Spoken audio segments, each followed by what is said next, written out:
الحمد لله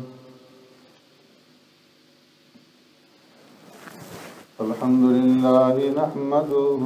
ونستعينه ونستغفره ونؤمن به ونتوكل عليه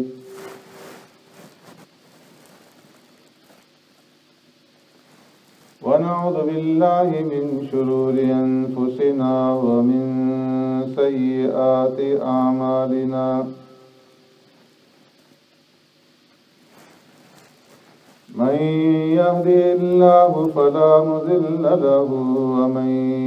يضلله فلا هادي له ونشهد أن لا إله إلا الله وحده لا شريك له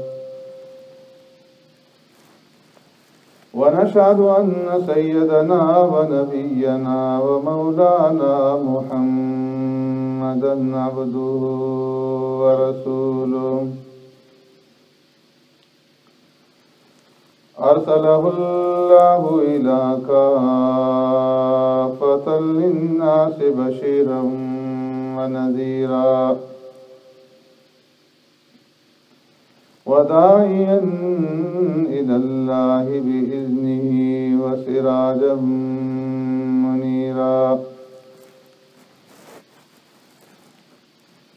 أما بعد فقد قال الله تبارك وتعالى في القرآن المجيد والفرقان الحميد فأعوذ بالله من الشيطان الرجيم بسم الله الرحمن الرحيم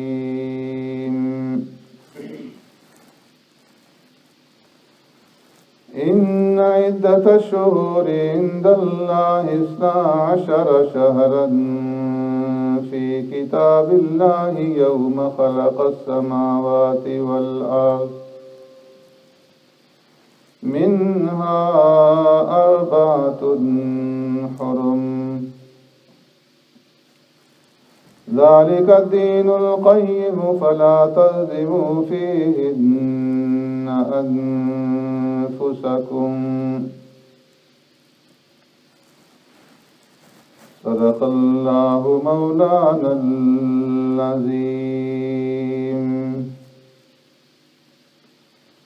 يا رب صل وسلم دائما أبدا على حبيبك خير الخلق كلهم والحبيب الذي ترجى شفاعته لكل هول من الأهوال مقتحمين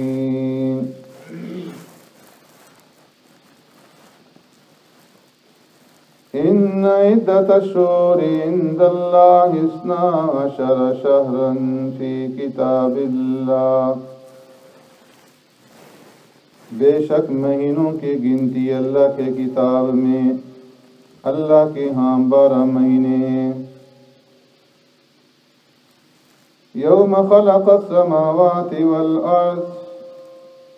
اس دن سے جس دن سے پیدا کیا آسمانوں کو اور زمین کو منہا 4 حرم ان 12 مہینوں میں سے 4 مہینے حرمت والے ہیں ذالک الدین القیم یہ ہے سیدھا دین فلا تظلموا فیہن انفسکم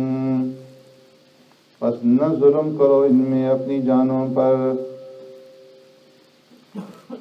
آمنت باللہ و بآیاتی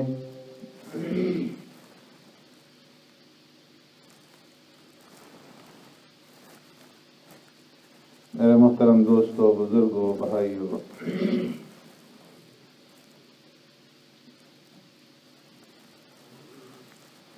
گزشتہ جمعہ میں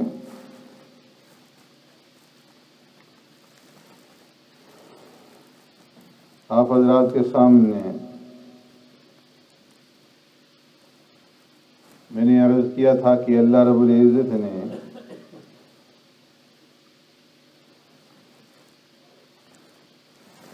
محرم کے مہینے کو ایک خاص اہمیت اور عظمت عطا فرمائی ہے،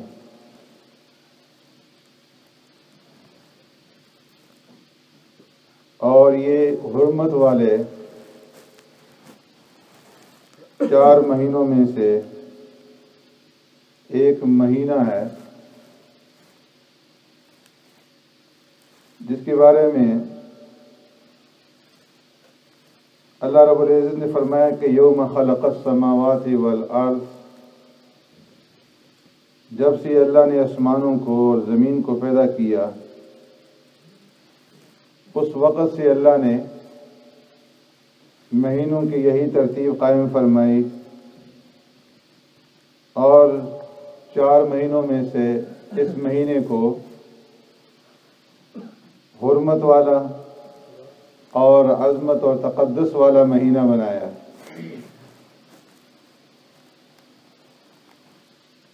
پھر میں نے یہ بھی عرض کیا تھا کہ بعض حضرات یہ سمجھتے ہیں کہ محرم کے مہینے کو جو عظمت اور تقدس حاصل ہے وہ حضرت حسین رضی اللہ تعالیٰ عنہ کی شہادت کی وجہ سے ہے، جبکہ یہ خیال غلط ہے۔ پیارے پیغمبر صلی اللہ علیہ وسلم کے زمانے میں بھی یہ مہینہ اسی طرح مقدس تھا، محترم تھا، اور آپ صلی اللہ علیہ وسلم نے یوم عاشورہ کے بارے میں بعض فضائل بیان فرمائے، احکامات بیان فرمائے۔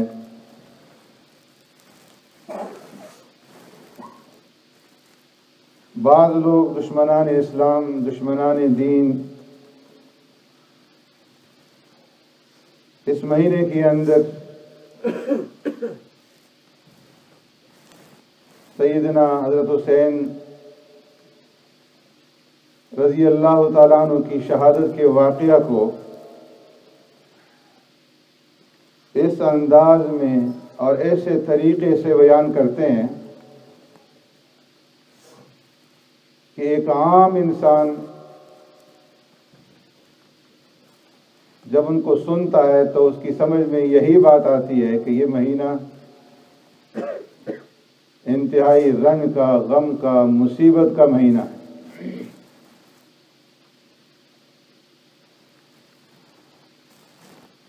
اور اس وجہ سے اس کو رنج، غم اور مصیبت کا مہینہ سمجھتے ہیں، اور اس کے اندر کوئی بھی ایسا کام جو خوشی کا ہو اسے نہیں کیا جاتا کہ یہ منحوس مہینہ جو ہے یہ سمجھا جاتا ہے۔ حالانکہ اللہ کے ہاں یہ عظمت والا اور حرمت والا مہینہ ہے۔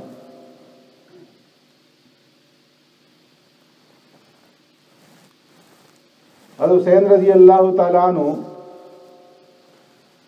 کو فضیلت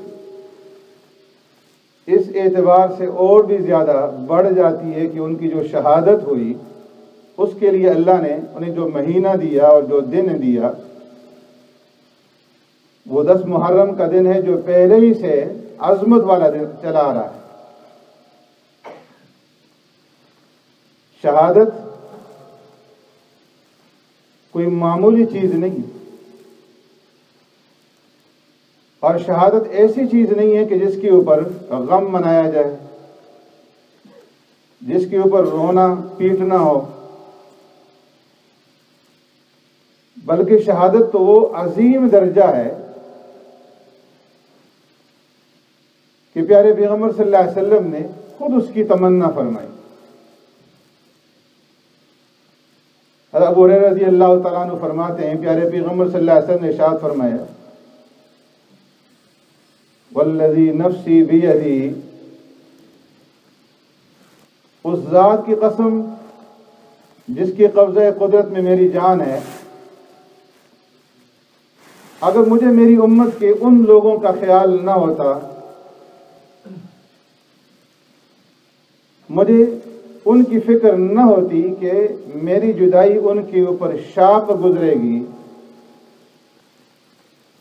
اور میرے جہاد میں جانے کے بعد ان کا جہاد سے پیچھا رہنا ان کے لیے شاق ہوگا، مشکل ہوگا، فرمایا میرے پاس اتنی طاقت نہیں ہے کہ میں تمام لوگوں کو سوار کر کے جہاد کے اندر بھیج دوں، اور نہ ہی بعض لوگوں کے پاس اتنی طاقت ہے، وسائل ہیں کہ وہ جہاد میں جانے کے لیے اپنے لیے اسباب اور وسائل مہیا کر سکیں، جہاد میں جا سکیں۔ تو فرمایا کہ نہ تو میرے پاس اتنے وسائل ہیں کہ میں سب کو بھیج سکوں، نہ ان کے پاس وسائل موجود ہیں کہ وہ جا سکیں، اس لیے میں بعض اوقات جہاد سے پیچھے رہ جاتا ہوں۔ 25 مرتبہ سرکار دو عالم صلی اللہ علیہ وسلم نے غزوات میں شرکت فرمائی ہے۔ تو فرمایا کہ میں کسی بھی غزوے سے، کسی بھی جہاد میں جانے سے، کسی بھی پلٹن سے پیچھے نہ رہتا، اور ہر ایک پلٹن میں، ہر ایک غزوے میں، ہر ایک معرکے کے اندر خود شریک ہوتا۔ اور فرمایا والذی نفسی بیدہ لوددت ان اقتل فی سبیل اللہ ثم احیا ثم اقتل ثم احیا ثم اقتل ثم احیا ثم اقتل۔ اس ذات کی قسم جس کے قبضہ قدرت میں محمد کی جان ہے، مجھے یہ محبوب ہے، پسند ہے کہ میں اللہ کے راستے میں جہاد کرتا ہوا شہید ہو جاؤں، پھر دوبارہ مجھے زندہ کیا جائے، پھر جہاد کرتا ہوا شہید ہو جاؤں، پھر زندہ کیا جائے، پھر جہاد کرتا ہوا شہید ہو جاؤں، پھر زندہ کیا جائے، اور پھر جہاد کرتا ہوا شہید ہو جاؤں۔ تو فرمایا شہادت یہ کوئی معمولی درجہ نہیں ہے کہ جس کے بارے میں پیارے پیغمبر صلی اللہ علیہ وسلم نے اتنی خواہش اور تمنا کا اظہار کیا۔ اور اللہ نے قرآن میں فرمایا وَلَا تَقُولُوا لِمَن يُقْتَلُ فِي سَبِيلِ اللَّهِ أَمْوَاتٌ بَلْ أَحْيَاءٌ وَلَٰكِن لَّا تَشْعُرُونَ، کہ جو اللہ کے راستے میں مارے جائیں انہیں تم مردہ مت کرو، بلکہ وہ تو اللہ کے ہاں زندہ ہیں، ان کو اللہ نے حیات جاویدانی عطا فرما دی ہے، لیکن تمہیں شعور نہیں ہے۔ تو فرمایا جس کو حیات جاویدانی مل جائے اس کے اوپر پھر رنج و غم کرنا، نوحہ کرنا، مرثیہ کرنا، ماتم منانا، یہ کہاں سے جائز ہوگا؟ اس لیے محرم کے دنوں کے اندر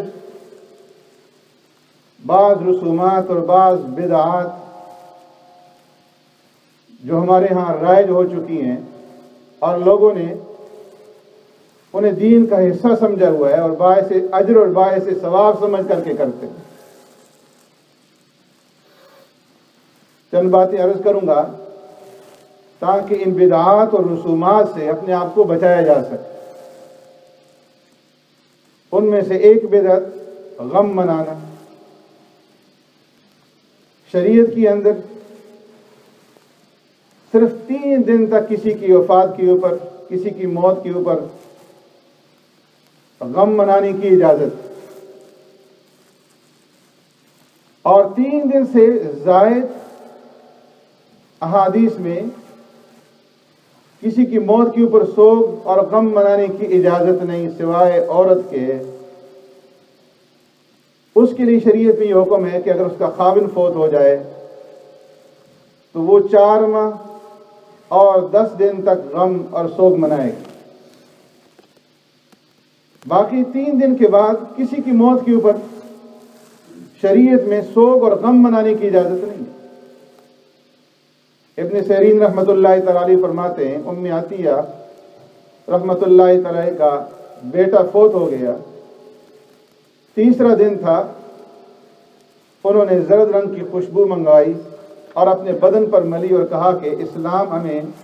3 دن سے زیادہ کسی کی موت کے اوپر غم منانے کی اجازت نہیں دیتا سوائے عورت کے کہ وہ اپنے خاوند کے لیے غم منائے۔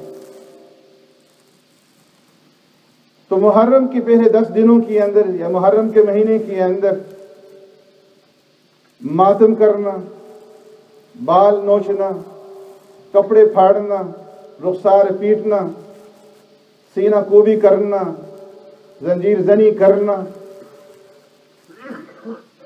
فرمایا اسلام اس کی اجازت نہیں دیتا۔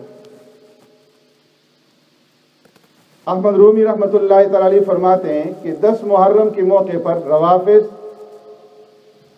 اور شیعہ حضرات جس طرح ماتم کرتے ہیں، فرمایا تم اس سے بچو، اور فرمایا کہ ان کا یہ عمل قرآن کی اس آیت کریمہ کے مشابہ ہے، مصداق ہے، الذین ضل سعیہم فی الحیاۃ الدنیا وہم یحسبون انہم یحسنون صنعا، کہ ان لوگوں کا یہ عمل، دنیاوی یہ کوشش اور ان کی یہ جدوجہد، الذین ضل سعیہم فی الحیاۃ الدنیا، وہ سب کی سب رائگاں گئی، اکارت ہوئی، بیکار گئی، وہم یحسبون انہم یحسنون صنعا، حالانکہ وہ یہ خیال رکھتے ہیں کہ وہ اچھا کام کر رہے ہیں، لیکن ان کے اس عمل کی اللہ کے ہاں کوئی قدر و قیمت نہیں ہے۔ اللہ نے اپنے انبیاء کے وفات ہونے پر کئی انبیاء شہید کیے گئے۔ زکریا علیہ السلام زندہ تھے، آرے سے 2 ٹکڑے کیا گیا، سر سے لے کر پاؤں تک چیرا گیا۔ پیارے پیغمبر صلی اللہ علیہ وسلم دنیا سے رخصت ہوئے، ان کی اوپر آفتیں آئیں، مصائب آئے، پریشانی آئیں۔ اشد الناس بلاء فی الدنیا الانبیاء، سب سے زیادہ مصیبتیں دنیا کے اندر انبیاء پر آئیں، لیکن اللہ نے کسی کے اوپر ماتم کرنے کا حکم نہیں دیا۔ اگر ماتم کرنا جائز ہوتا تو سرکار دو عالم صلی اللہ علیہ وسلم کی جدائی سے اور آپ صلی اللہ علیہ وسلم کی ریخلت سے بڑھ کر کے کوئی صدمہ نہیں تھا، لیکن اسلام نے اس کی اجازت نہیں دی۔ اس لیے فرمایا کہ اسلام کے اندر غم جو ہے وہ صرف 3 دن تک ہے۔ امام غزالی رحمۃ اللہ تعالی علیہ بھی فرماتے ہیں کہ ان دنوں کے اندر ایسے مرثیے پڑھنا، ایسے واقعات پڑھنا، ایسے قصہ گوئی کرنا، اس سے روکا جائے، اس کو نہ سنا جائے، اس کو نہ دیکھا جائے، اس کے اندر شرکت نہ کی جائے۔ اسی طرح ان دنوں کے اندر دوسرا جو عمل کیا جاتا ہے وہ نوح کا ہے، بال کھولنا، رخسار پیٹنا۔ فرمایا کہ سرکار دو عالم صلی اللہ علیہ وسلم نے اس سے بھی منع فرمایا، اور فرمایا کہ نوح کرنے والی اور اس کو دیکھنے والی کے اوپر لعنت ہو، اور فرمایا لیس منا من ضرب الحدود وشق الجیوب ودعا بدعوت الجاہلیہ۔ فرمایا ایسے لوگوں کا ہم سے کوئی تعلق نہیں ہے جو اپنے رخساروں کو، اپنے گالوں کو پیٹے اور اپنے گریبانوں کو پھاڑے، جاہلیت والی رسومات کو اختیار کریں۔ ایسے لوگوں کا ہم سے کوئی واسطہ نہیں، کوئی تعلق نہیں۔ نوح کرنے سے پیارے پیغمبر صلی اللہ علیہ وسلم نے روکا، منع فرمایا۔ اسی طرح مرثیہ پڑھا جاتا ہے، گا گا کر کے حضرت حسین رضی اللہ تعالیٰ عنہ کے واقعات بیان کیے جاتے ہیں، اس کے اوپر پھر رویا دھویا جاتا ہے۔ آپ صلی اللہ علیہ وسلم نے مرثیے سے منع فرمایا۔ ابن ماجہ کی روایت ہے، سرکار دو عالم صلی اللہ علیہ وسلم نے مرثیوں سے منع فرمایا۔ اور ایک روایت میں فرمایا حضرت عبداللہ بن مسعود رضی اللہ تعالیٰ عنہ نے کہ سرکار دو عالم صلی اللہ علیہ وسلم نے ارشاد فرمایا، صوتان ملعونان فی الدنیا والآخرہ، 2 آوازیں ایسی ہیں کہ جو دنیا کے اندر بھی ملعون ہیں اور آخرت کے اندر بھی ملعون ہیں۔ ایک تو خوشی کے موقع پر گانے بجانے کی آواز، اور دوسری غمی کے اوپر مرثیے کی آواز، کہ یہ اللہ رب العزت کو پسند نہیں ہے، بلکہ یہ دونوں آوازیں جو ہیں یہ ملعون ہیں۔ اسی طرح ان دنوں کے اندر خاص ہیئت اختیار کرنا اور خاص لباس اختیار کرنا، سیاہ لباس پہننا اور بدن کو سیاہ کرنا اور اس سے یہ ظاہر کرنا کہ یہ غم کی اور الم کی نشانی ہے، اس سے بھی سرکار دو عالم صلی اللہ علیہ وسلم نے منع فرمایا کہ کسی کی غم کے اوپر کوئی ایسی ہیئت اختیار کی جائے، کوئی ایسی وضع اختیار کی جائے۔ سرکار دو عالم صلی اللہ علیہ وسلم ایک جنازے پہ تشریف لے جاتے ہیں ایک قوم کے اندر، دیکھا کہ وہاں لوگ اپنے غم کا اظہار اس طریقے سے کر رہے ہیں کہ انہوں نے چادر اتاری ہوئی ہے، ایک کرتا پہنا ہوا ہے۔ آپ صلی اللہ علیہ وسلم نے اس خاص ہیئت کے اندر ان کو دیکھ کر کے ناراضگی کا اظہار فرمایا، ناخوشی کا اظہار فرمایا اور فرمایا یہ کیا کر رہے ہو، یہ کون سی جاہلیت والا طریقہ تم نے اختیار کیا ہے؟ اور فرمایا میں نے تو یہ ارادہ کر لیا تھا کہ میں اللہ سے دعا کروں تمہاری شکلیں اور تمہاری صورتوں کو مسخ کر دوں۔ تو اس لیے فرمایا کہ کوئی خاص شکل اختیار کرنا، کوئی خاص وضع قطع اختیار کرنا، خاص لباس اختیار کرنا اور اس سے رنج اور غم کا اظہار کرنا، اس کی بھی شریعت کے اندر اجازت نہیں۔ اسی طریقے سے ان دنوں کے اندر ایک بدعت جو کی جاتی ہے وہ تعزیہ کا نکالنا ہے، اور تعزیہ میں لکڑیوں کے تابوت بنائے جاتے ہیں، حضرت حسین رضی اللہ تعالیٰ عنہ کے روزہ کی جو شکل بنائی جاتی ہے اور پھر اس کو اٹھا کر کے نکالا جاتا ہے، اور لوگوں کو اس کے بارے میں عقائد کے اندر طرح طرح کے فسادات موجود ہیں۔ بعض لوگ یہ سمجھتے ہیں کہ اس تعزیے کے اندر حضرت حسین رضی اللہ تعالیٰ عنہ خود جلوہ افروز ہیں، اس کے سامنے جو ہے کھانے پیش کیے جاتے ہیں، نظر و نیاز پیش کی جاتی ہے، پھر اس کو جو ہے تبرک سمجھ کر کے کھایا جاتا ہے۔ فرمایا یہ سارا کا سارا وما اہل بہ لغیر اللہ کے اندر اور شرک کے اندر داخل۔ اسی طرح ان دنوں کے اندر دیگ پکا کر کے، روٹیاں پکا کر کے تقسیم کی جاتی ہیں، گھروں کے اوپر سے جلوسوں کے اوپر پھینکی جاتی ہیں، راستوں کے اندر سبیلیں لگائی جاتی ہیں، شربت دودھ تقسیم کیا جاتا ہے، پانی تقسیم کیا جاتا ہے، اور اعتقاد یہ ہے کہ چونکہ یہ حضرات بھوکے پیاسے شہید ہوئے تھے، اب جو ہے یہ ان کی پیاس بجھ جائے گی، ان کی بھوک مٹ جائے گی۔ تو یہ بھی وما اہل بہ لغیر اللہ کے اندر غیر اللہ کے نام پر کسی چیز کا دینا یہ حرام، کھانا حرام، اور پھر یہ اعتقاد رکھنا کہ اس سے جو ہے ان شہداء کی پیاس بجھ جائے گی، بھوک مٹ جائے گی، یہ بھی غلط۔ لن ینال اللہ لحومها ولا دماؤها ولکن ینالہ التقوی منکم۔ فرمایا کہ تم جو لوگ صدقہ کرتے ہو، خیرات کرتے ہو، جو کچھ بھی کرتے ہو، یہ نہیں ہے کہ وہ چیز بعین ہی مردوں تک پہنچتی ہے۔ اسی خیال سے بعض لوگ جو ہے جب یہ سارے ثواب کرتے ہیں تو سامنے لا کر بہت ساری چیزیں رکھ دیتے ہیں، خیال یہ ہوتا ہے کہ یہ ساری چیزیں جو ہے مردے تک پہنچ جائیں گی۔ فرمایا ایسا نہیں ہے، تقویٰ پہنچتا ہے۔ جو تم اللہ کے راستے میں صدقہ خیرات کرتے ہو تو اس کا ثواب پہنچتا ہے، وہ چیز نہیں پہنچتی۔ بعض علاقوں میں ان دنوں کے اندر مختلف قسم کے مثالیں جو ہیں وہ تقسیم کیے جاتے ہیں۔ بعض علاقوں میں لوگ اپنی اولاد کو حضرت حسین کا فقیر بنا کر کے چھوڑ دیتے ہیں۔ بعض علاقوں میں ان دنوں کے اندر اگر بچہ پیدا ہو جائے اس کو منحوس سمجھا جاتا ہے۔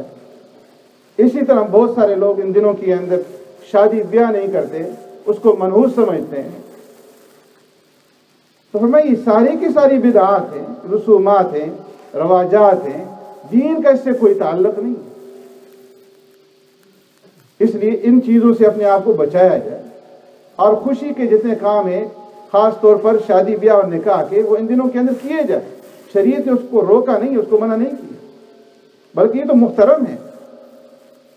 اللہ رب العزت کے ہاں یہ مہینہ عظمت والا، احترام والا مہینہ ہے۔ تو ان بدعات اور رسومات کو بہت سارے لوگ ناسمجھی کی وجہ سے اختیار کر لیتے ہیں، اس سے اپنے آپ کو بچانا چاہیے۔ اسی طرح حضرت حسین رضی اللہ تعالیٰ عنہ کا نام ہے، اس کے ساتھ امام کا لفظ لگایا جاتا ہے، ہمارے ہاں اہل سنت والجماعت اہل حق کے نزدیک امام کا لفظ استعمال کرنا جائز ہے۔ امام کا معنی ہے مقتدا، پیشوا، راہبر، اور اسی معنی میں ہم لوگ اس کو استعمال کرتے ہیں۔ لیکن روافض کے ہاں، شیعہ کے ہاں امام کا درجہ انبیاء سے بڑھ کر کے اس کو عالم الغیب سمجھا جاتا ہے، اور اسی معنی میں امام کا لفظ جو ہے وہ حضرت حسین رضی اللہ تعالیٰ عنہ کے ساتھ لگاتے ہیں۔ ہمارے ہاں بھی اسی کا رواج ہے، امام کا لفظ صحابہ کے ساتھ استعمال کرنا، تابعین کے ساتھ استعمال کرنا، اولیاء کے ناموں کے ساتھ، علماء کے ناموں کے ساتھ جائز ہے۔ امام ابو بکر، امام عمر، امام عثمان، امام علی، امام ابو ہریرہ، یہ سب کہنا جائز ہے، لیکن عام طور پر کہتا کوئی نہیں ہے۔ یہ کوئی نہیں کہتا کہ امام ابو بکر، امام عمر، امام عثمان، امام علی، لیکن حسین رضی اللہ تعالیٰ عنہ کے ساتھ کہتے ہیں امام حسن اور امام حسین۔ تو یہ بات بھی ہمارے اندر شیعوں کی طرف سے آئی ہے۔ تو اس لیے فرمایا کہ اس لفظ کو اگر صحیح معنی میں استعمال کیا جائے تو ٹھیک ہے، لیکن اگر ان کی نقل کے اندر استعمال کریں گے تو یہ غلط۔ اسی طرح حسین رضی اللہ تعالیٰ عنہ کے نام کے ساتھ علیہ السلام کا لفظ لگایا جاتا ہے۔ صحابہ کے لیے حکم یہ ہے کہ جب صحابہ کا نام آئے تو دعائیہ کلمات کو، ایک صحابی ہے تو رضی اللہ عنہ، دو ہیں تو رضی اللہ عنہما، دو سے زیادہ ہیں تو رضی اللہ عنہم یا رضوان اللہ تعالی علیہم اجمعین۔ صحابیہ کا نام آئے تو رضی اللہ عنہا، بہت ساری ہیں تو رضی اللہ عنہن۔ تابعین کا نام ہے رحمت اللہ علیہ یا رحمت اللہ علیہم، بہت سارے ہیں، اور تابعی ہے تو رحمت اللہ علیہ۔ لیکن شیعوں کے اندر اور روافض کے ہاں علیہ السلام کا جو لقب لگاتے ہیں حضرت حسین رضی اللہ تعالیٰ عنہ کے ساتھ